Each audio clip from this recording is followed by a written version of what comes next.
Olá, oitavo ano, sejam bem-vindos a essa aula de História. Eu sou a professora Janaína Jardim, esse é o meu sinal. Eu sou uma mulher parda, de altura mediana, tenho cabelo vermelho, encaracolado, na altura do ombro, os óculos, aparelho, estou vestida com uma roupa lilás e um brinco lilás também. E aqui comigo eu tenho, é a Bianca? É a Bianca? É? Então a Bianca, bom dia, Bianca. E na sequência, a Kátia. Então, essa aula é feita por mim, pela Bianca, pela Kátia, por vocês, professores, estudantes que estão aqui nos acompanhando. E eu quero, antes de começar a aula, dar um recado bem importante, porque vocês sabem que nós estamos aqui na luta pela educação antirracista, né? E hoje, no Centro de Mídias, né, seguindo essa trilha antirracista, né, nós estamos com uma semana muito especial, que é a Semana Afro, que está acontecendo do meio-dia à 1h, no Centro de Mídia, em todos os canais estão abertos. E hoje nós temos uma programação bem legal, do meio-dia ao 12h30, Culinária Afro, com o professor Mauro Farias. Ele tem um convidado também, um professor de uma escola, ele vai apresentar na hora. Ao 12h30, nós temos uma oficina de capoeira com a professora Mara e o professor de capoeira Paulo Henrique, da Escola Estadual Herbert Baldos. Então não perca, hoje nós temos essa programação, está bem especial, tem a semana inteira. Amanhã nós teremos também e sexta-feira. Espero que vocês gostem, são oficinas muito voltadas para a educação antirracista. E vários professores participaram, o professor Tony de Matemática, a professora Tayana, o professor Mauro de Língua Portuguesa, os dois Mauros, a professora Mara, entre outros professores que também vão participar. Nós tivemos uma abertura lindíssima, feita pelo professor Jocélio, foi muito bonito. Essas aulas todas, né, essas oficinas estão todas no repositório, caso vocês queiram olhar lá e prestigiar esse evento. Agora, o tema da nossa aula, né, Itavana? Dá uma olhadinha aí na tela, olha lá. Neocolonialismo, século XIX. E aí, aproveitando, eu vou ler a habilidade, né? Porque a habilidade é que nos dá o começo da nossa narrativa, né? É a habilidade que nos conduz aqui para a aula de hoje. Então, atentos aqui ao verbo da habilidade. Deixa eu colocar um marca-texto. O que faremos hoje? Identificar e contextualizar o protagonismo das populações locais na resistência ao imperialismo na África e Ásia. Qual o objetivo? Identificar as diferenças entre o neocolonialismo, neocolonialismo e o colonialismo. Contextualizar as questões socioeconômicas que levam à partilha da África. Então, olha só, oitavo ano, a habilidade aqui trouxe um monte de informação, né? Várias informações acerca do nosso objeto do conhecimento de hoje. Professor Ari, ótimo dia, professor Ari. Então, seja bem-vindo aqui à aula. Olha só, eu vou aqui esmiuçar um pouquinho a habilidade, porque ela traz muito da aula, né? Esse tema ele é bastante contemporâneo. Se você tem um projeto de vida que passa aí pelas universidades, é um tema que você precisa ter conhecimento, estudantes, porque é um tema que sempre cai em concursos, vestibulares, é um tema bastante importante. Então, olha só, vamos contextualizar, né? Significa que a gente vai conversar aqui acerca de resistência ao imperialismo na África e Ásia. Então, antes da gente entender, né, esses movimentos de resistência ao imperialismo britânico, a gente precisa voltar um pouquinho e entender o que é colonialismo e neocolonialismo, certo? A gente precisa entender a diferença desses dois termos, desses dois conceitos, até porque são esses, o neocolonialismo que leva à partilha da África. Né? Aquele momento na história que acontece lá na Conferência de Berlim, onde a África ela é toda dividida para os países europeus. Né? E isso não foi pensado nessa partilha da África, não foi pensado questões étnicas, povos com línguas diferentes, eles simplesmente dividiram a África e a gente vai ver por que isso aconteceu, em qual contexto está inserido este neocolonialismo. Dá uma olhadinha aí na tela, oitavo ano. Assim, ó, para começar, né, a nossa conversa, eu quero trazer essa imagem para vocês, que inclusive está no caderno do aluno, no volume 4, na página 204, está bem? E a gente vai começar a nossa conversa por aqui, ó. Uma das justificativas das grandes potências econômicas da época era levar a civilização, o progresso e a modernidade aos povos africanos e asiáticos. Em relação a esse discurso, o que fica evidenciado na imagem? Então, oitavo ano, eu tenho duas informações aqui para vocês. Eu tenho uma fonte imagética, né? Tenho uma imagem. Eu vou descrever rapidamente essa imagem. De um lado temos as Américas. Na América do Norte tem um monte de notas de dinheiro. Tem muito dinheiro lá em cima na América do Norte, certo? A América do Sul não tem nada.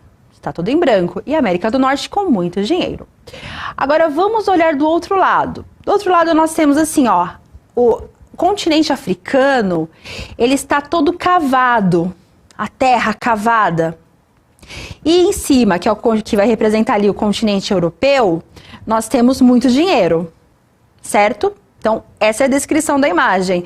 De um lado, as Américas, sendo que a América do Norte tem bastante dinheiro, muitas somas de dinheiro. E do outro lado, nós temos a África, né, abaixo, ao sul temos a África. O mapa da África, ele está todo cavado, e em cima a Europa cheia de dinheiro. Então eu vou deixar vocês aí um minuto para que vocês me tragam, a partir da atitude historiadora de vocês, levantem algum aspecto dessa imagem, né? O que está evidenciando essa imagem em relação ao discurso que nós lemos, certo? Que é o discurso de levar civilização e progresso aos povos africanos. Vou deixar um minuto, me tragam aí o nome do aluno, o nome da escola de vocês. É sempre um prazer a participação de vocês aqui na aula. Um minutinho, oitavo ano.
Voltamos.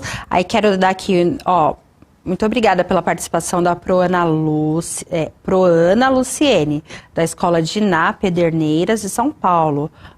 Também para o Proari, da Escola Luiz Dáurea, de São Vicente. Ótimo dia a todos e participem, né? A participação de vocês é fundamental para fazer essa aula muito melhor. E aí, pros e alunos, vamos pensar essa imagem. Dá uma olhadinha lá. Eu acho que essa imagem, ela por si só, né, ela já traz muitas informações. Porque olha só, fiquem à vontade, podem colocar no chat enquanto eu vou explicando aqui, que eu já olho para o chat.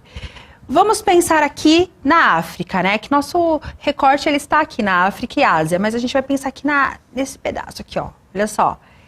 A terra está toda cavada, né? Se a terra está cavada, significa que daqui saiu matéria-prima. Né? Daqui saiu minérios, daqui saiu diamante, ouro, ok? Então, esse continente africano, ele está todo explorado, né? Ele está explorado e aí a gente tem... Cadê a caneta aqui? Deixa eu ver.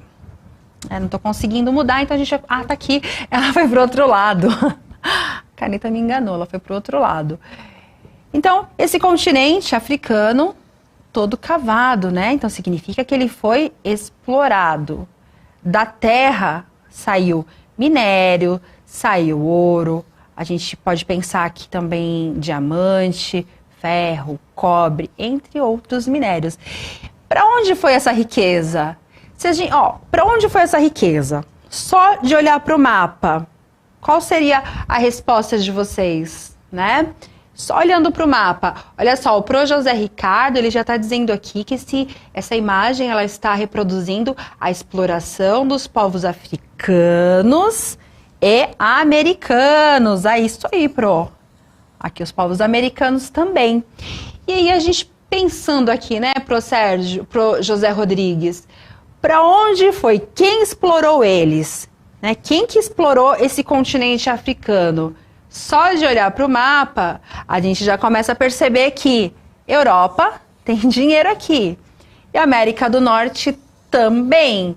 Então, essa representação, ela diz assim, ó, que o território da África, eu vou fazer um recorte só para a África, está bem, pro José Rodrigues? Vou fazer o recorte só para a África para a gente ficar dentro desse contexto da habilidade mesmo. Está bem? Mas perfeito, a América também sofreu esse processo.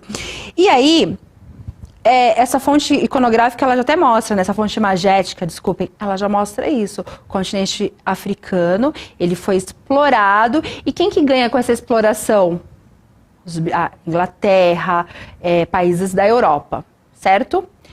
Do lado das Américas, os Estados Unidos, ele segue a mesma lógica com a América do Sul, a América Latina. Inclusive, nós temos uma aula falando sobre isso, né? Que fala lá do Destino Manifesto. Nós temos uma aula só para falar deste momento. Aí, voltando aqui, então, para este bloco Europa e África, a gente consegue pensar que foi um processo de exploração. E aí a gente vai pensar assim, e o discurso? Né? Porque eu vou voltar na questão, porque a questão ela pede para a gente falar do discurso. Que discurso foi esse que justificou essa exploração? Volta, por gentileza, lá, Ivan, no texto. Pode colocar na tela? Porque, olha só, na pergunta, inclusive, ele está falando assim, ó, que tem um discurso, né, que justificou. Gente, cada hora isso vai para um lado, eu me confundo. Ó, uma das justificativas, né? Qual foi a justificativa dessas potências econômicas europeias? Era de levar civilização e progresso e modernidade aos povos africanos e asiáticos. Então, olha só, a gente precisa entender também que neste momento da história, século XIX, o que justificava a ida do europeu até a África para retirar ali minérios, utilizar a mão de obra? O que justificava? Nós tínhamos neste momento da história, no século XIX, alguns pseudocientistas que utilizavam uma base argumentativa, ideológica, para justificar essas potências europeias indo até a África e Ásia para retirar, né, para explorar aqueles territórios. E quais eram essas justificativas?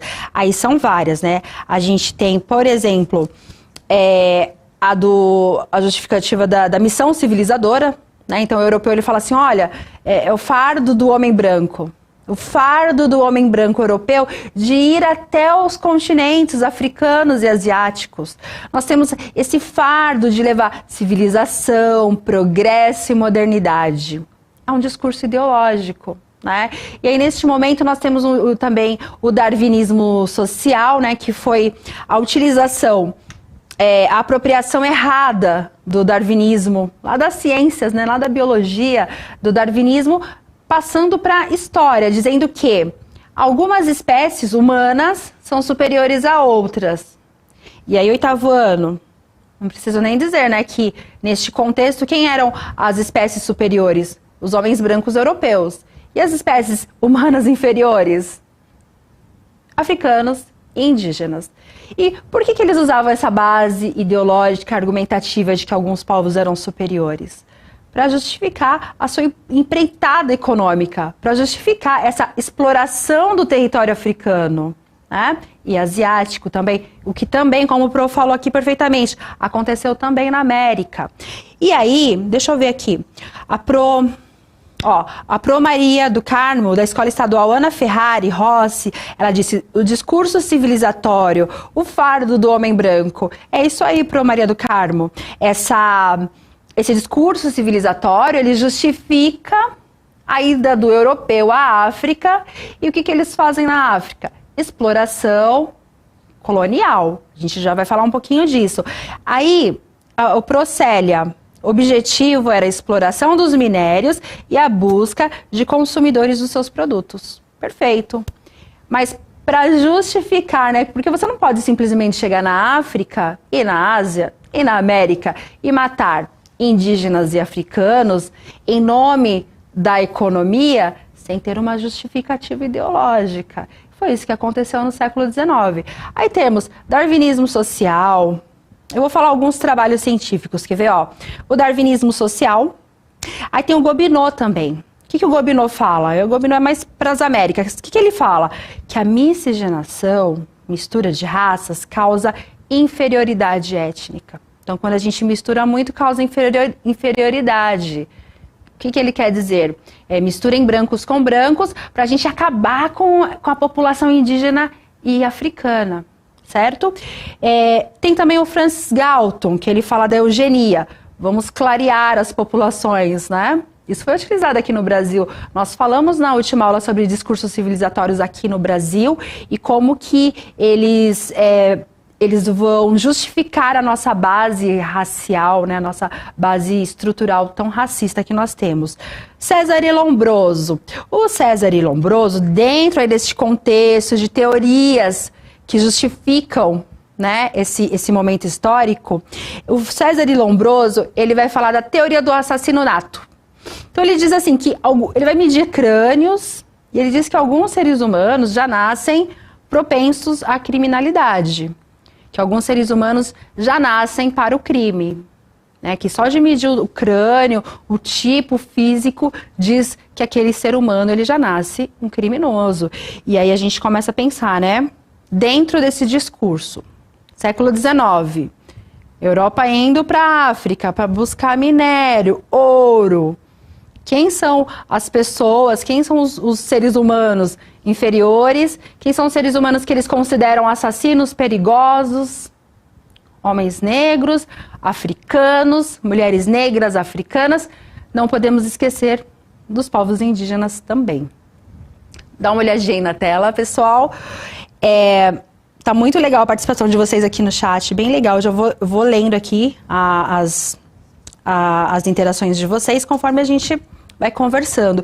Eu vou falar um pouquinho assim, ó, porque a gente está falando de neocolonialismo, então é o novo colonialismo. Eu vou comparar para vocês do século XVI com o do século XIX. Eu queria falar assim rapidamente. Eric Hobsbawm, né, os professores com certeza que conhecem Eric Hobsbawm, ele dizia o seguinte, que o neocolonialismo, ele é filho da segunda revolução industrial. Por quê? Olha só, Itavano, o que está acontecendo no mundo neste momento? A segunda revolução industrial. Então a Inglaterra, ela está crescendo ali as suas indústrias. Temos uma modernização nas comunicações, a indústria farmacêutica, antibióticos, vacinas, ferrovias. O mundo está se modernizando tecnologicamente, certo? A Europa, né? E ele bem assim, a Inglaterra, eles precisam de mais mão de obra, bem barata, né? Eles precisam de matéria-prima. O que é matéria-prima? Ferro, água, aquilo tudo que tem na África e na Ásia. E eles precisam de mercado consumidor. Pessoas que consumam aqueles produtos que eles estão ali construindo nas indústrias, né? Fabricando nas indústrias. Então, essa revolução industrial, a segunda revolução industrial, ela tem essas novas demandas, né? Que são os 3 M's: mercado consumidor, mão de obra e matéria-prima. Como que eles fazem? Onde eles vão encontrar isso tudo? Na África e na Ásia também. Então, essas novas demandas econômicas, né, da economia europeia, vai fazer com que a Europa ela vá para a Ásia e África explorar aqueles territórios. Tem uma questão bem importante também, que é o escoamento da população marginalizada. Tem uma população marginalizada ali na Europa também. A Europa também tem alguns trabalhadores que não conseguiram ingressar nas indústrias. A gente falou disso esse ano, né? Inclusive tem algumas revoltas de trabalhadores e tudo mais. tem uma população marginalizada na Europa que ela precisa ser escoada para outro lugar, né? O que é escoada? A gente precisa tirar eles da Europa e mandar eles para outros lugares. Então eles saem da Europa e vão para a África, certo? E aí a gente começa a pensar, poxa vida, né? Poxa vida, a África, ela sofre duas incursões, assim, ela sofre dois processos. No século XVI, lá nas grandes navegações, a Europa chega na África, leva escravizados para a América. Explora e leva escravizados para a América. Aí chega no século XIX, a Europa ela começa o seu processo de revolução industrial, volta para a África e explora o território africano. A mão de obra, a sua biodiversidade. Então, a gente precisa pensar que hoje, o que a África é hoje, é resultado desse processo histórico. Século XVI, século XIX. E a continuidade dessa história nós temos até hoje. É lógico que a África, gente, não é só pobreza. A África tem países lá que são ricos também. Mas tudo que nós vemos hoje de mazelas na África, vocês podem colocar na conta aí do neocolonialismo. Está bem? Então, dá uma olhadinha na tela. Temos esse texto que está no caderno do aluno, página 204. Eu não vou fazer a leitura dele, mas é mais para referenciar as nossas fontes mesmo, né? Vou fazer aqui uma diferenciação entre colonialismo europeu lá do século XVI e neocolonialismo do século XIX. Quer dizer que o neo é o novo colonialismo. Para fazer assim um recorte, para deixar bem simples, o que é colonialismo? Lembra das colônias? É quando a gente tem uma potência que ela vai dominar um território e vai fazer com que aquele território seja a sua colônia. Isso aconteceu com Brasil e Portugal, certo? Vamos lá. No colonialismo europeu do século XVI, qual era o caminho? Para onde eles estavam indo? América. No neocolonialismo do século XIX, Ásia e África. Colonialismo do século XVI, qual que era a lógica econômica? O mercantilismo. E no neocolonialismo do século XIX? Já é uma lógica econômica financeira e monopolista. Então, olha só, enquanto lá no colonialismo do século XVI nós tínhamos a burguesia já em ascensão, mas ainda o resquício dos reis absolutistas, inclusive eles tinham grande poder sobre a economia, né? Até dentro do contexto mercantilista, eles tinham muito poder sobre a economia. Já no neocolonialismo, nós temos uma burguesia já bem empoderada, que já inclusive domina aí todo este cenário. Colonialismo europeu, burguesia comercial e estados europeus. Neocolonialismo do século XIX, nós temos a burguesia financeira e industrial. Eu vou pedir para voltar aqui, por gentileza, porque eu quero colocar para vocês uma imagem. Gente, o material está todo completinho lá no repositório, mas eu quero colocar essa imagem para vocês, dá uma olhadinha. O que aconteceu? A Guerra dos Boeres. A Guerra dos Boeres, os Boeres, eles são descendentes de dinamarqueses e alemães. Eles estão lá no sul da África, e lá no sul da África eles encontram muito ouro. Muito ouro. E os Boeres, eu vou até pedir para deixar essa imagem aí, enquanto eu vou fazendo essa contextualização para a gente fechar a nossa aula, né? Os Boeres, esses descendentes de dinamarqueses, eles tiveram duas guerras aí contra a Grã-Bretanha. Na primeira guerra, esses colonos que estavam lá no sul da África, que são descendentes inclusive dos calvinistas, eles declaram independência em um primeiro momento. Só que a Inglaterra, ela mantém um protetorado num território que chama Transvaal, então a Inglaterra continua ali com o seu protetorado. Na Segunda Guerra dos Boeres, o que vai acontecer? Esses colonos, eles vão impedir que imigrantes votem. Aí os britânicos vão reagir, né? Porque os britânicos querem este território onde tem esses boeres, tem muito ouro, muito diamante. Qual que é o desfecho dessa história? 2 anos de guerra, destruição de fazendas de boeres e o primeiro campo de concentração. Então nós temos aqui antes da Segunda Guerra Mundial, agora eu vou pedir por gentileza, voltar. Obrigada. Então, assim, sempre que a gente fala de campos de concentração, né, oitavo ano, a gente lembra logo Segunda Guerra Mundial e os campos de concentração nazistas, que foram terríveis, páginas vergonhosas da nossa história. Mas eu quero atentar a vocês que neste contexto neocolonialista, no sul da África, existia essa colônia de dinamarqueses e alemães, e eles também sofreram esse processo de campo de concentração. Queridos professores, muito obrigada. Obrigada, Pro Ana Lúcia. Avaliem a aula, o que vocês gostaram positivo, e o que vocês não gostaram também, fala pra gente, porque a gente faz uma aula melhor. Nossa intenção é sempre melhorar aqui a nossa apresentação para vocês. Obrigada a todos e até a próxima aula. Tchau, tchau.